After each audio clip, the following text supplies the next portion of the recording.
चलिए तो स्टार्ट करते हैं। आज का टॉपिक हमारा है surface chemistry.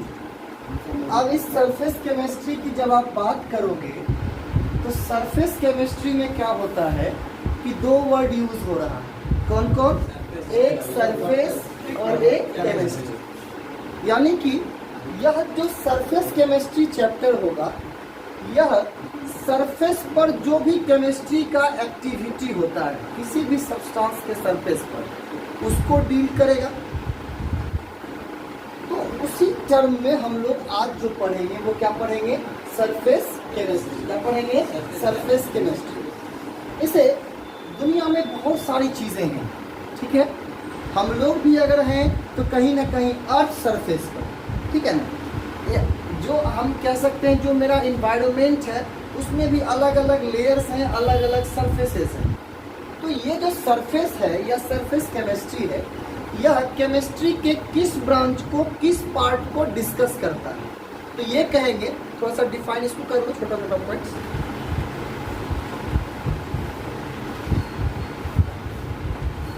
The branch of chemistry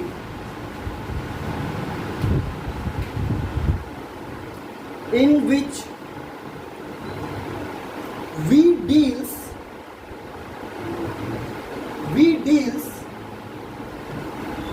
with the chemical processes,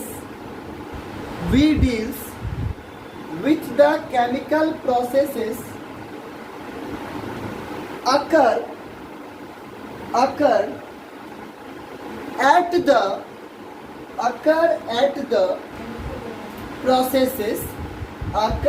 at the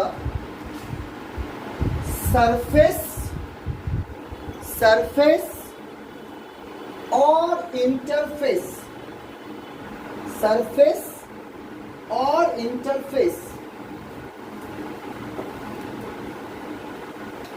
अब जैसे आप यहाँ पर देखोगे कि हमने क्या किया है कि एक सब्सटेंस लेते हैं या एक कह सकते हैं बीकर है, उसमें पानी वगैरह कुछ भी डाल दी, ठीक है। अब इस बीकर में हमने क्या किया, थोड़ा सा या कंटेनर में पानी डाल दिया, ठीक है।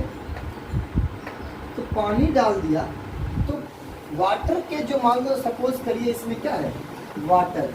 पहले हम सरफेस का जो भी सिस्टम होगा उसको समझा देते हैं।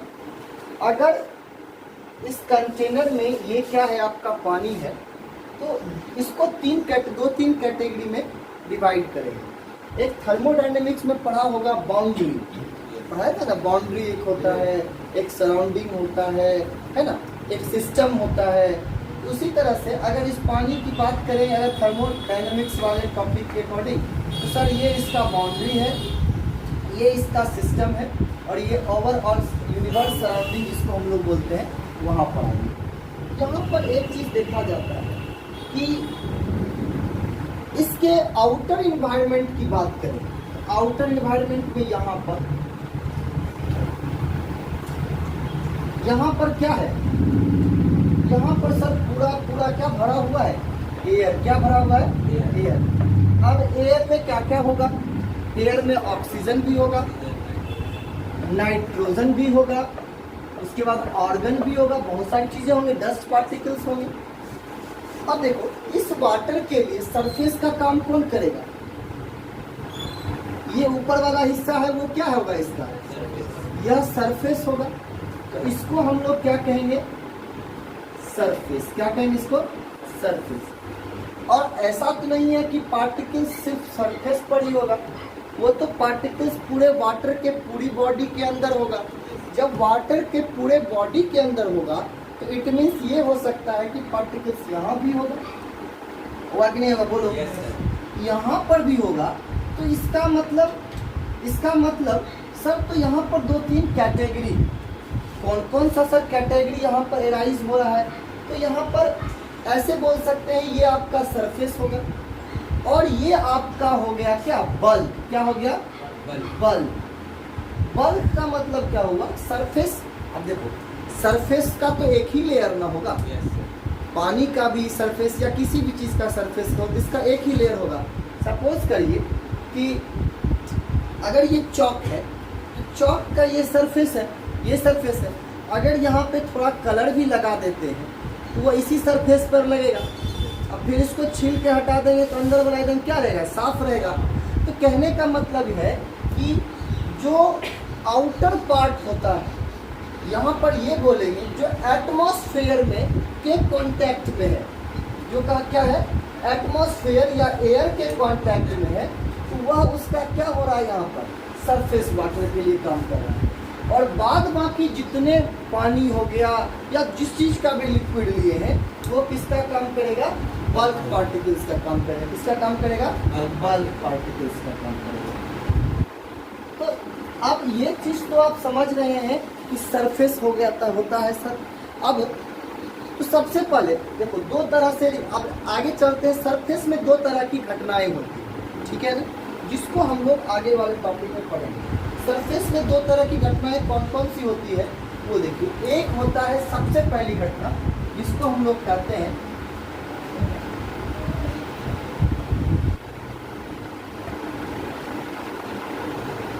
क्या लिखते हैं, एडजॉर्प्शन।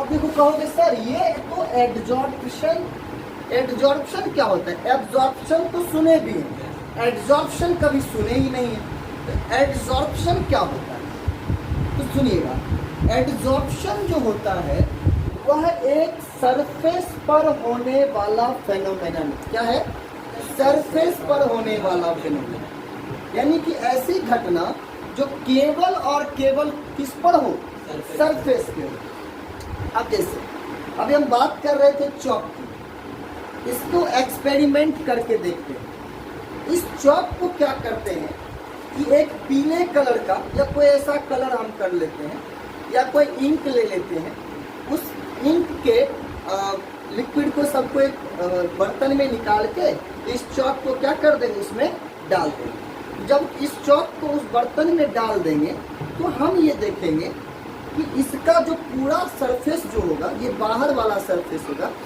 यह उसी रंग का हो गया। अगर लाल रंग में डालेंगे तो ये लाल हो जाएगा, पीले रंग में डालेंगे तो ये क्या हो जाएगा, पीला हो जाएगा। लेकिन जैसे ही उसको बीच से तोड़ेंगे तो यह वाला जो सरफेस होगा, यह वाला देखिए, ये वाला जो सरफेस रहेगा वो वाइट रहेगा, बस ना। तो इसका मतलब क्या हुआ, इसका मतलब ये हुआ कि वह जो कलर है वह बल्क में ना होकर, इस पूरे हिस्से में ना होकर, सिर्फ और सिर्फ कहाँ पर होगा, सरफेस पर होगा। सर यहाँ पर सरफेस केमिस्ट्री से रिलेटेड जो एक टॉपिक आता है उसको हम लोग कहते हैं एडजॉर्प्शन। इसको हम ऐसे डिफाइन कर सकते हैं कि यह एक कह सकते हैं सरफेस पर होने वाली घटना है। क्या है, यह एक सरफेस पर होने वाली घटना है जिसमें पार्टिकल्स जो है वो सरफेस को चारों बगल से क्या कर लेते हैं, घेर लेते हैं। तो सर एक तो एब्जॉर्प्शन हुआ, तो दूसरा आपने क्या कहा रहा था, कहे थे बार बार, एब्जॉर्प्शन। क्या पढ़ते हैं, एब्जॉर्प्शन। बचपन से पढ़ रहे थे एब्जॉर्ब करेगा, एब्जॉर्ब करेगा, एब्जॉर्ब करेगा। तो एब्जॉर्प्शन का मतलब तब कैसे होगा, देखो, तो एब्जॉर्प्शन जो होता है वो सरफेस के साथ साथ बल्क में होने वाला घटना है। ठीक है, कैसे, कभी भोज गए हो खाने के लिए, बहुत लोग गए होंगे। जब आप भोज खाने के लिए जाते होंगे तो भोज में क्या होता है, एक स्पंज जो है मान लीजिए दिया आपको खाने के लिए, तो वो पानी में रहता है, अपने शेप में रहता है, उसको निकाल के आपको दिया, उसको दबाते हो, ठीक है ना, तो वो उससे पूरा क्या निकलता है, रस निकलता है, और उसका साइज वगैरह सब कुछ क्या हो जाता है, छोटा हो जाता है। तो कहने का मतलब पानी या रस जो है उसको वह स्पंज जो है वो क्या किया है, पूरे अंदर तक सोख लिया। क्या किया है, पूरे अंदर तक सोख लिया। तो वहां पर जो घटना होगी वह कौन सी घटना होगी, एब्जॉर्प्शन। एक और चीज समझिए, बारिश के दिनों में पानी होती है, बारिश होती है तो मिट्टी क्या करता है, उस पानी की बूंदे को एब्जॉर्ब कर लेता है ना। तब तक मिट्टी के अंदर जो बहुत बड़ा जल का जो स्रोत है वो कहाँ से आता है, वही बारिश के पानी या जो नदी समुद्र के पानी को जो अर्थ एब्जॉर्ब करता है, ठीक है ना। तो वो एब्जॉर्ब करता है क्योंकि वह जो है उस सब्सटेंस को लेकर कहाँ चला जाता है, बल्क में चला जाता है। कहाँ चला जाता है, बल्क में चला जाता है। एड्जॉर्प्शन में क्या होता है कि सर यह बल्क में लेके नहीं जाता है, जो भी होगा वो कहाँ होगा, इसके सरफेस पर ही होगा, सरफेस से बाहर कहीं कुछ भी नहीं होता। बात समझ आ रही है? तो सर इसको तो पहले ही हम समझ गए। इस चैप्टर को हम लोग दो तरह से पढ़ेंगे, एक सरफेस पर होने वाली घटना के रूप में और एक पढ़ेंगे बल्क में होने वाली घटना। सरफेस पे जो घटनाएं होंगी उनको एब्जॉर्प्शन कहेंगे, जो बल्क में जो घटनाएं होंगी इसको एब्जॉर्प्शन कहेंगे। एब्जॉर्प्शन के बारे में और चीज़ें समझते हैं। जैसे मान लो एक आपके दिमाग में ये आ रहा होगा एल्यूमिनियम, एल्यूमिनियम के बारे में सब लोग जानते हैं, ठीक है। तो ये एक सपोज करिएगा, ले लिए एल्यूमिनियम, ठीक है, एल्यूमिनियम ले लिए। अब एल्यूमिनियम सपोज करते हैं हम लोग एल्यूमिनियम में कि हम लोग जो घरों में, हमारे घरों में जो लाइन आती है वो पोल पर से लोग लेते हैं, और पोल पर से जो लाइन लेते हैं तो वहाँ पर वह जो तार यूज़ किया जाता है वो किसका तार होता है, एल्यूमिनियम का तार होता है। तो कभी कभी बरसात के दिनों में आप देखते होंगे कि उसके ऊपर क्या लग जाता है, कार्बन लग जाता है। आखिर वो कार्बन होता किस चीज़ का, आखिर वो होता किस चीज़ का, उसके ऊपर क्या हो जाता है बाबू, एयर के साथ अभिक्रिया करता है। किसके साथ रिएक्शन करता है, एयर के साथ। तो एयर में कौन सा, ऑक्सीजन, ठीक है, शॉर्ट में कर दिया। तो अब एयर का जो ऑक्सीजन है वह एल्यूमिनियम के साथ अभिक्रिया करके क्या बना दिया, Al2O3, Al2O3 बना दिया। अब Al2O3 जो बनाता है उसमें क्या होता है कि ऐसे अगर सिल्वर को आप ऐसे अगर आप एल्यूमिनियम को देखोगे तो ये देख रहे हो एल्यूमिनियम, इस बोर्ड का जो ये कॉर्नर है ये क्या है, एल्यूमिनियम। इसको आप देख रहे हैं, हर एक क्वालिटी का एल्यूमिनियम होता है। कुछ एल्यूमिनियम एकदम चांदी की तरह चमकदार भी लगता है, जिसकी जितनी अच्छी क्वालिटी होती है उतना शाइन उसका क्या होता है, ज़्यादा होता है, मच बेटर होता है। अब यहाँ पर अगर हम देखेंगे ये बहुत अच्छा एल्यूमिनियम का बर्तन जो होता है या एल्यूमिनियम का वायर होता है, उसमें खासियत होती है कि एल्यूमिनियम के ऊपर जो ऑक्सीजन जो होगा वह सिर्फ उसके सरफेस पर आके जमा होता है, ठीक है। तो कभी कभी अक्सर देखते होंगे जब कार्बन लग जाता है तो मिस्त्री वगैरह जो कार्बन ठीक करने जाता है वो क्या करेगा, या तो उतना दूर से तार अगर एक्स्ट्रा है तो काट के हटा दिया, नहीं तो उसको क्या करेगा, चाकू से पूरा उसको रगड़ देता है। रगड़ता है तो उसके ऊपर में, और ये Al2O3 जो होता है वो ग्रे कलर का होता है। किस कलर का होता है, ग्रे कलर, है ना। ग्रे कलर का इसके ऊपर एक लेयर धीरे धीरे बनना स्टार्ट हो जाता है। जब धीरे धीरे लेयर बनना स्टार्ट हो जाता है तब उससे इलेक्ट्रिसिटी के सप्लाई में क्या होने लगता है, डिसकंटिन्यूटी आने लगती है। लोग कहते हैं क्या लग गया, कार्बन लग गया। उसको पहले तार को डंडे से थोड़ा थोड़ा हिलाते हैं, झाड़ते हैं उसको, तो क्या होता है उसमें वो लाइन आता है जाता है। जब ज़्यादा होने लगता है तो उसको उतार के छील देते हैं तो वो क्या हो जाता है, पूरा का पूरा साफ हो जाता है। सर यहाँ पर तो सर एल्यूमिनियम के ऊपर जो ऑक्सीजन का लेयर चढ़ा और उससे Al2O3 बना, है ना। यह जो ऑक्साइड बनता है, यह जो घटना है ये कौन सी घटना है, सरफेस पर होने वाली घटना है।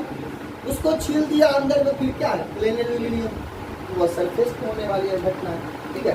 पहले क्या होता था कि घरों में लोग लोहे के बर्तन पर खाना वगैरह बनाते थे, ठीक है। धीरे धीरे एल्यूमिनियम का प्रचलन बढ़ा। अभी जितने भी घर लोग यहाँ बैठे होंगे लगभग के घर में एल्यूमिनियम का बर्तन होगा, खास करके वो बर्तन जो आप गैस पर डेली चढ़ाते हैं, खाना बनाते हैं, चाहे वो प्रेशर कुकर हो, चाहे वो आपकी कढ़ाई हो, है ना, चाहे और भी सामान जो भी चीज़ें रखो, रोटी के लिए तो अलग आता है। तो ये सारी चीज़ें सर, ये जो है एल्यूमिनियम का ही बर्तन क्यों यूज़ होता है, एल्यूमिनियम का बर्तन इसलिए ज़्यादा यूज़ किया जाता है, तांबे का बर्तन का ज़्यादा यूज़ क्यों नहीं किया जाता है। हम लोग खाने पीने की चीज़ों में तांबे का बर्तन क्यों नहीं यूज़ करते हैं, इसलिए नहीं करते हैं कि तांबा एक्टिव होता है ना। कुछ ही दिन में वो रिएक्शन करके और वो क्या करता है, उसके ऊपर एक ग्रीन कलर का लेयर बन जाता है। देखते हो अगर पूजा पाठ में लोग बर्तन यूज़ करते हैं ना, वो क्या बोलते हैं, तांबे का बर्तन यूज़ करते हैं। अगर उसको थोड़े दिन ऐसे छोड़ दोगे उसके ऊपर ना दाग धब्बा का लग जाता है, फिर उसको नींबू वगैरह देकर उसको साफ करते हैं, तो उसमें कोरोजन जल्दी होता है, ठीक है। और इसमें जो होता है यह कोरोजन को बहुत रेसिस्ट करता है।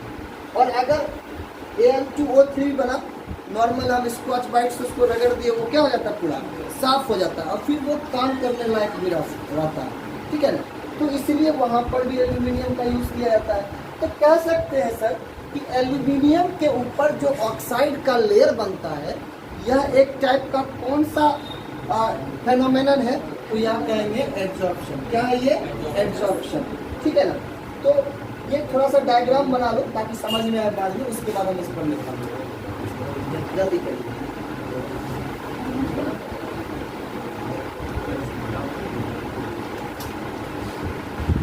ये जो है सरफेस है, ठीक है। अब इसको लोहे का होता है।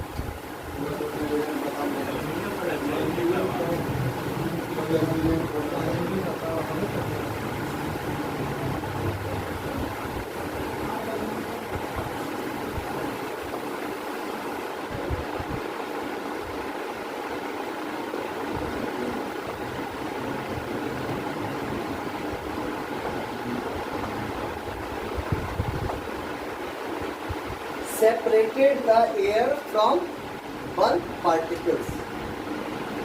सरफेस क्या करता है, separated the air from bulk particles.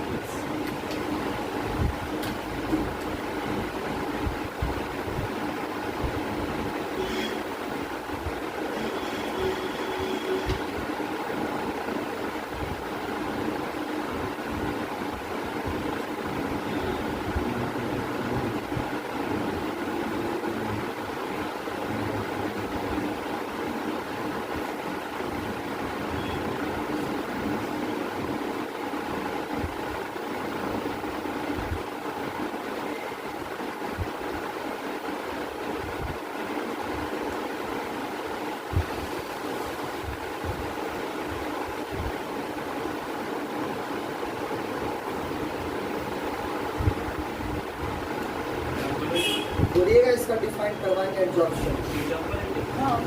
मैं पहले इसका एड्सॉर्प्शन का पहले डिफिनेशन लिखते हैं, एग्जांपल में और चीजें देंगे, ठीक है।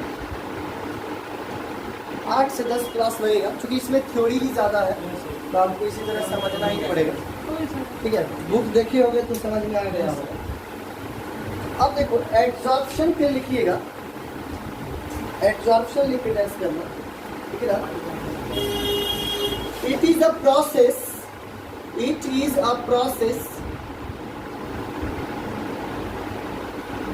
in which particles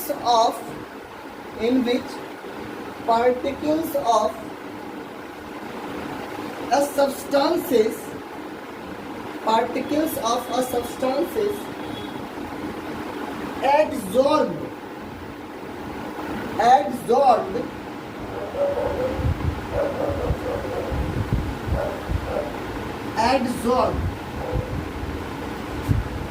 adsorbed bracket में लिख लीजिएगा, अटैच्ड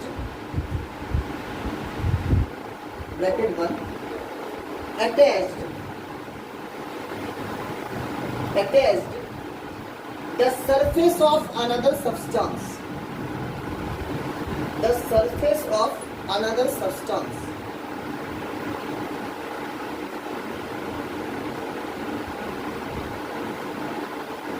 देखो अगर आप इसी का डेफिनेशन अगर बुक वगैरह में खोजने जाओगे बड़ा लंबा चौड़ा दिया होगा, ठीक है ना।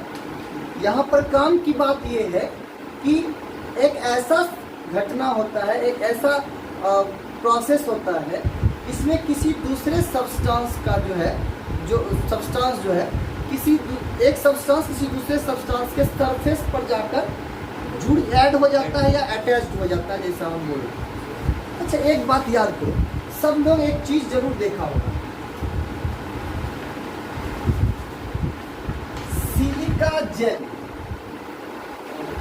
सिलिका जेल देखे हो?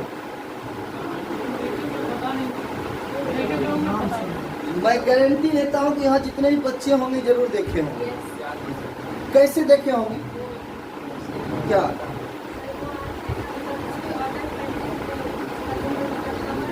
हाँ हाँ, सुन लीजिए, बहुत बढ़िया।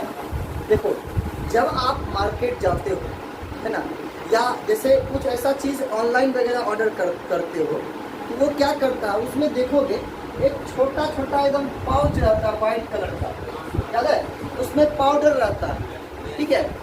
चाहे तुम बैग खरीदने जाओ, चाहे थर्मस खरीदने जाओ, या कुछ लैपटॉप टीवी वगैरह खरीदने जाओगे ना, उसमें भी छोटा छोटा पाउच रहता है ना। क्यों रहता है, क्या रहता है, अच्छा, सिलिका जेल तो वैक्यूम क्रिएट कर देगा, तो वैक्यूम क्लियर काम ही नहीं पड़ेगा। सिलिका जेल जो होता है वो एक फाइनली ग्राइंडेड पाउडर होता है, ठीक है। सिलिका जेल क्या होता है, फाइनली ग्राइंडेड पाउडर होता है। अगर मान लो तुम जैसे ज़्यादा करके थर्मस का एक एग्जांपल लेते हैं, मार्केट में जब जाओगे थर्मस लेने के, थर्मस फ्लास्क जिसको बोलते हैं, जब वो लेने के लिए जाओगे, उस डब्बा के अंदर क्या रखा हुआ है, वो सिलिका जेल रखा हुआ है। अब क्या करता है कि अब ऐसा तो नहीं है कि एक ही दिन में जो है वो लाया मार्केट से खरीद के फैक्ट्री से और एक ही दिन में बिक गया। तो वो होता है क्या है कि जब अगर थर्मस खाली, क्योंकि जब बिकता है तो खाली उसमें कुछ भरा नहीं रहता है, उसके बीच में क्या होता है, एयर होता है। अब 4 बार वो लोगों को खोल के दिखाया, 4 बार फिर उसको रखा, जो एयर होता है, ठीक है ना, उसमें ह्यूमिडिटी होती है, मॉइस्चर होता है। अब वो मॉइस्चर जो होता है वो थर्मस के अंदर अगर एक आध महीना बंद रह जाए मॉइस्चर, तो जब उसको खोलोगे, है ना, तो वो अजीब सा स्मेल करेगा। तो जो अगर तुम लेने जाओगे थर्मस, तो वो स्मेल करेगा, कहेगा महकता ही नहीं, तो दूसरा तुम कहोगे कि नहीं कहोगे।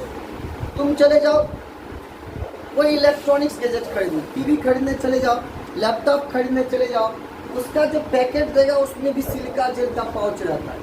अब क्यों रहता है, ऐसे सपोज करो कि दिल्ली से सामान आ रहा है, बहुत सामान हमारे पास तो आता है, ट्रक से आता है, दिल्ली से सामान आ रहा है, हो सकता है ट्रक वाला पूरा ढके हुए, फिर भी बारिश हो गई, हो सकता है ट्रक में कहीं लीकेज हो, हल्का फुल्का पानी जो है वहाँ से क्या हो रहा होगा, गिर रहा होगा।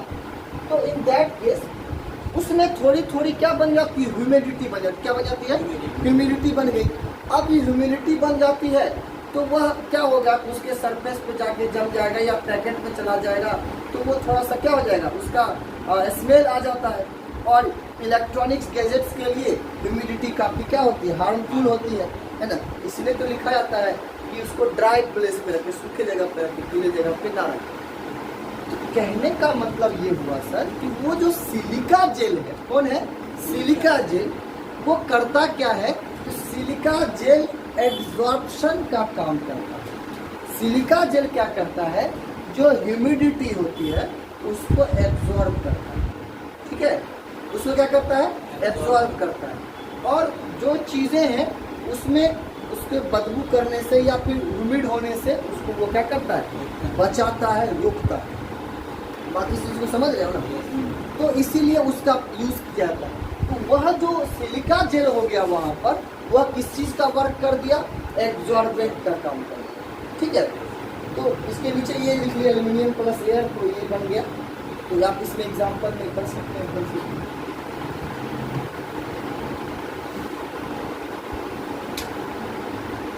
एग्जाम्पल में लिख लीजिएगा, ये लिख लो उसके बाद फिर लिखो।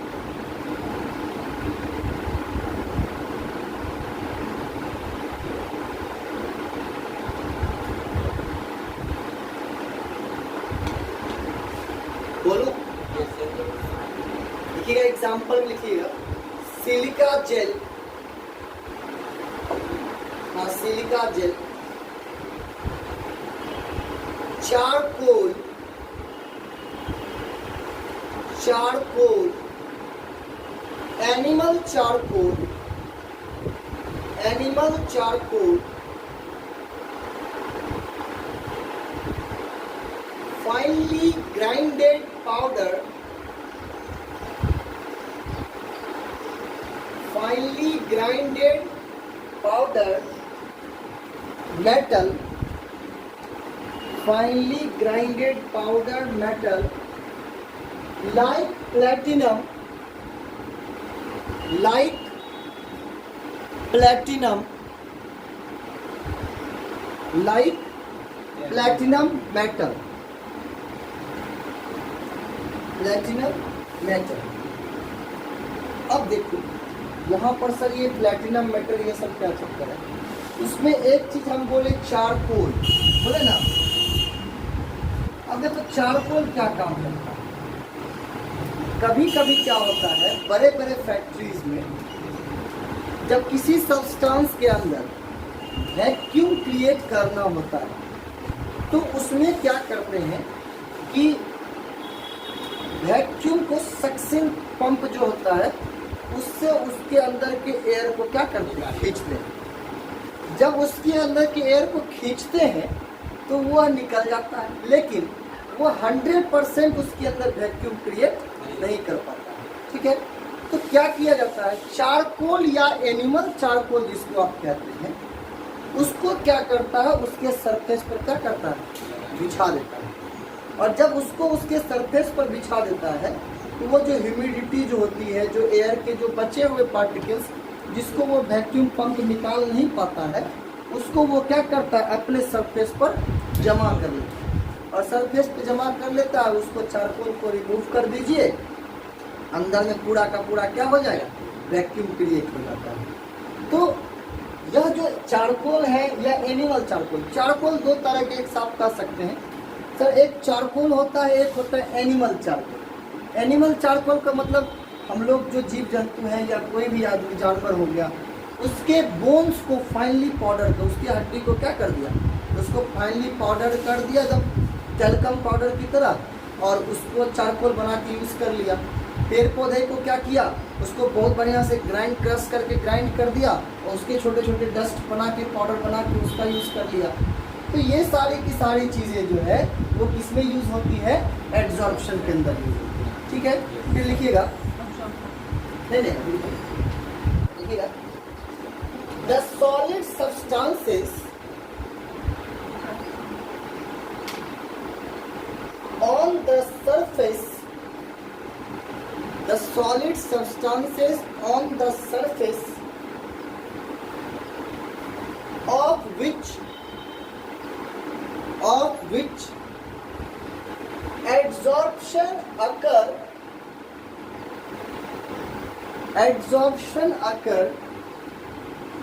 is called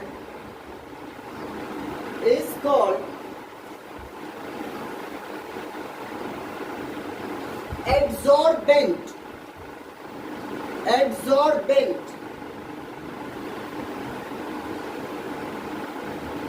ठीक है, जिस सरफेस पर होता है उसको हम लोग क्या करते हैं, एड्सॉर्बेंट करते हैं। इतना ध्यान रहेगा, फिर पैराग्राफ चेंज करके लिखिएगा, the substances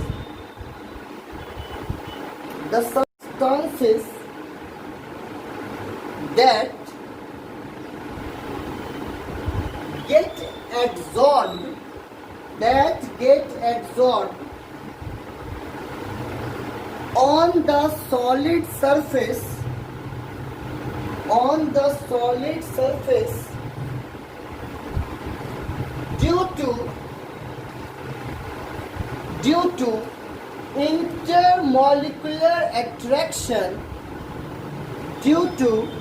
intermolecular attraction are called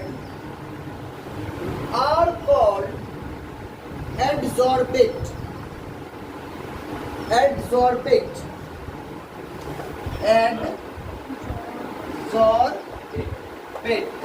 ठीक है, यानी कि जो एड्सॉर्ब होगा उसको क्या कहते हैं, एड्सॉर्बेट, और जिसके ऊपर होगा वह क्या हो जाएगा, एड्सॉर्बेट। तो यहाँ पर इस केस में ऑक्सीजन क्या हो गया, एड्सॉर्बेट, और एल्यूमिनियम क्या हो जाएगा, एड्सॉर्बेंट होगा। इतना आप डिफरेंस समझ गए, एड्सॉर्बेट और एड्सॉर्बेंट क्या होता है, इसको ध्यान रखिए। चलिए फिर लिखिएगा, एड्सॉर्प्शन डिपेंड्स ऑन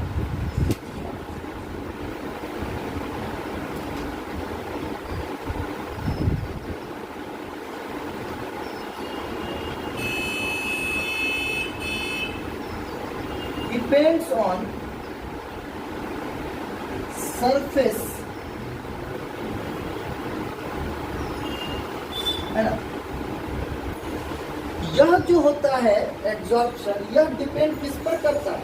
सरफेस या सरफेस एरिया बोल दो, है ना, सरफेस एरिया। ठीक है, कैसे डिपेंड करता है सरफेस एरिया?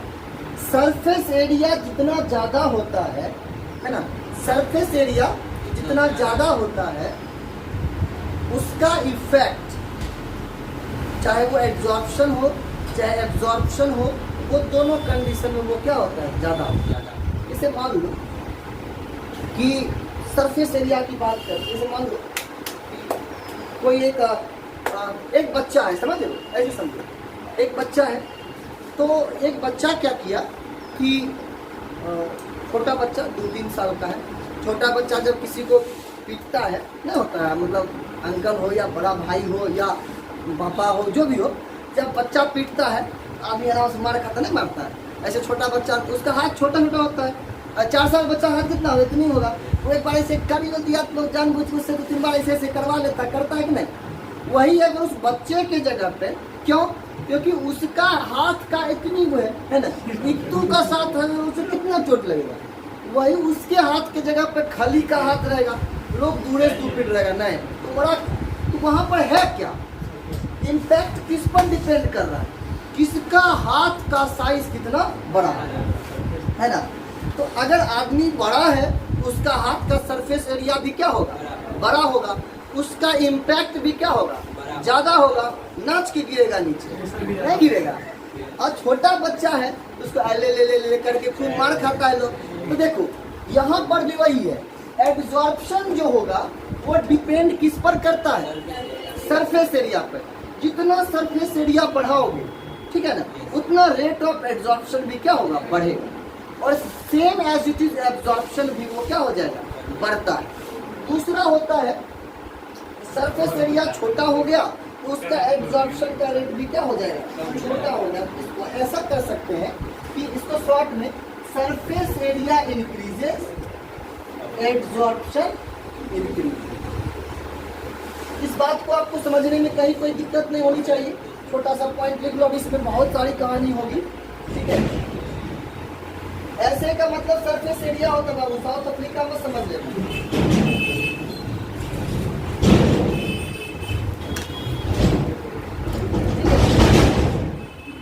चलिए आज इतना ही रहने देते हैं, बहुत सारी चीजें हैं, धीरे धीरे आपको समझाएंगे। आज एब्जॉर्प्शन का करे हैं। आप लोगों से रिक्वेस्ट है कि आप लोग बुक वगैरह को भी रीड करिए, है ना, और फिर इस पर हम लोग नेक्स्ट क्लास में आपसे बात करेंगे। एब्जॉर्प्शन नोट करेंगे।